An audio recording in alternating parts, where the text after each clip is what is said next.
je pense qu'il s'agit d'une session de formation que nous déroulons en partenariat avec des chambres de commerce depuis déjà 4 ou 5 mois. Et donc, on a eu quand même à faire le tour dans toutes les régions du Sénégal pour former les femmes chefs d'entreprise sur plusieurs thématiques, des thématiques très importantes comme la recherche de financement, telles que l'emballage, telles que la création d'entreprises, l'obtention de l'accès au marché public, etc. Et donc, je pense qu'on est au terme de cette formation et ce que nous avons entendu nous rassure parce que je pense que c'était un besoin et de savoir que les femmes ont pu capitaliser pendant ces quelques jours sur réellement des thématiques aussi importantes, ça nous rassure. Je dois dire que Dakar était aussi une particularité.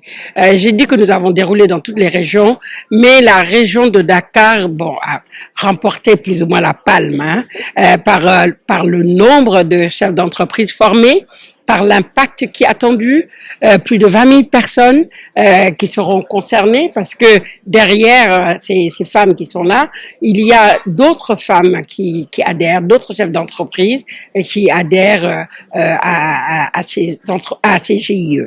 Et donc, je pense que l'impact va être très, très important. Et ce que nous voulons aujourd'hui, c'est avoir un réseau d'affaires qui est un réseau extrêmement professionnel, qui soit inclusif, incluant milieu urbain, milieu rural.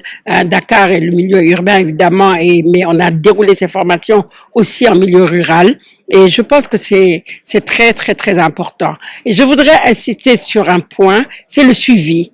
Il ne s'agit pas d'une simple formation où les gens vont partir certes avec des connaissances qu'elles pourront appliquer. Mais je pense que le plus important, et ça nous l'avons entendu par la représentante, c'est que ces femmes ont besoin d'être soutenues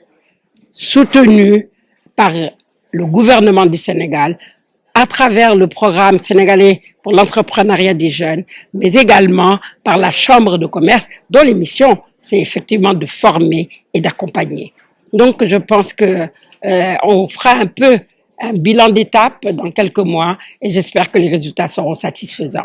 Le problème de l'accès au crédit des entreprises est un problème national parce que l'accès pose problème, mais aussi la rémunération du crédit est très très élevée. C'est un facteur de handicap et la Chambre de commerce, comme les organisations patronales et professionnelles, se battent pour rendre le crédit accessible et moins cher. C'est une doléance légitime qui est bien prise en compte par les autorités politiques, mais aussi par les autorités consulaires. Donc la solution, c'est aller vers des taux plus accessibles, surtout pour les petites et moyennes entreprises, les micros, mais également à des niveaux de rémunération qui sont supportables par leurs activités. Vous savez, la cherté du crédit, c'est un problème de marché. Donc, il n'y a pas seulement que l'autorité politique qui va agir, il y a d'autres acteurs du système tels que les banques et surtout l'adaptation des banques à l'activité. Il faut que nos banques acceptent de financer l'activité économique avec des taux qui sont supportables par nos entreprises, par nos activités. La question est de taille. Si jusqu'à présent on n'arrive pas à atteindre les objectifs visés, c'est parce qu'il y a des résistances fortes au niveau du système et je pense que tous les acteurs s'emploient à les éliminer. Donc nous n'avons pas le choix. Aujourd'hui, notre développement passe inéluctablement par l'accès, vraiment un accès facile au crédit. Tout le monde en est conscient et je pense que dans les années à venir, cela va se juguler. Je pense que le défi majeur des femmes, c'est l'emploi. Un des défis qu'on a évoqué, c'était l'accès au crédit, mais c'est l'employabilité des femmes et surtout les orienter vers des activités rentables qui puissent soutenir en tout cas leur développement et aussi juguler leur vie. Parce que aujourd'hui, beaucoup d'entre elles se battent, mais souvent, il n'y a pas les résultats attendus. Les résultats obtenus sont très loin de ceux attendus. Donc, l'enjeu, c'est comme l'a initié le programme sénégalais pour l'entrepreneuriat des jeunes, c'est d'arriver à les regrouper, à créer un réseau d'affaires. Cette solidarité et ces renforcements, faire des renforcements de capacités, élever leur niveau de formation, parce que aussi, quelque part, nos entreprises souffrent souvent de la faiblesse de leur capacité managériale, renforcer aussi les outils qui leur permettent d'accéder au marché public, d'accéder quand même au financement, et c'est un ensemble de défis qu'il va falloir relever pour non seulement assurer leur développement, mais aussi rendre utile et comment dire, et profitable leurs activités.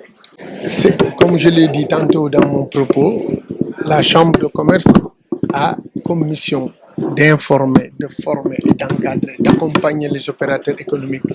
C'est dans ces missions de base. Donc cette ambition, il faut souvent, n'est pas toujours très bien compris des acteurs de l'espace consulaire. Des acteurs comme Madame Sall Diallo l'ont bien compris et ils font utiliser les capacités de la Chambre à fond. Et je pense que c'est le lieu de la féliciter et de saluer. Parce que si aujourd'hui on a pu former plus de 100 femmes avec des outils, avec l'appui de la Chambre de commerce, c'est parce que quelque part, une initiative ardieuse a été prise en cette direction. Donc, les femmes, doivent être accompagnées. Et il faut les accompagner, comme je l'ai dit, à travers des renforcements de capacités, à travers des facilitations au niveau du financement, à travers un encadrement technique aussi et qui leur permette en tout cas de faire face à la concurrence internationale. La concurrence nationale et même internationale. Donc nous sommes aujourd'hui à la clôture de ces 5 journées de formation qui a réuni 100 femmes qui sont à la tête d'entreprises, 100 femmes qui sont à la tête d'associations, qui sont à la tête de GIE, de groupements interéconomiques. Nous sommes ici présents pour vraiment vous parler des doléances des femmes, hein, parce que les femmes nous ont dit de vous dire que les formations généralistes qu'on leur octroie ne sont pas dans leurs besoins. Ce qu'elles aimeraient, c'est que les formateurs ou le gouvernement ou les institutions aptes à ça puissent aller vers le terrain, puissent aller vers elles pour comprendre les formations dont elles ont besoin. Ces 5 jours de formation avec un module sur chaque jour a été vraiment performant parce que les femmes avaient besoin de ces types de formations. Donc, c'est de ça qu'on a besoin. On remercie la Chambre de commerce, on remercie le PSCJ, mais nous disons que aussi nous, en tant que société civile, la PAF fera aussi sa part dans ces formations parce que nous ferons une caravane de formation dans les 14 régions du Sénégal. La majorité des GIE sont informels. Oui, il y en a qui sont enregistrés, mais ils sont seulement au stade d'enregistrement. Ils ont leur NINEA, leur registre de commerce, mais tout le reste leur manque. Donc, une sensibilisation et un plaidoyer sur la formalisation est nécessaire. Nous le ferons, nous sommes en train de le faire, nous l'avons encore fait. La BIT et l'ADPME sont en train aussi de le faire parce qu'ils ont formé des formateurs sur la formalisation. Donc ceci va être dupliqué dans toutes les régions du Sénégal, mais aussi avec tous les acteurs économiques, que ce soit les femmes de nos GIE et les jeunes aussi.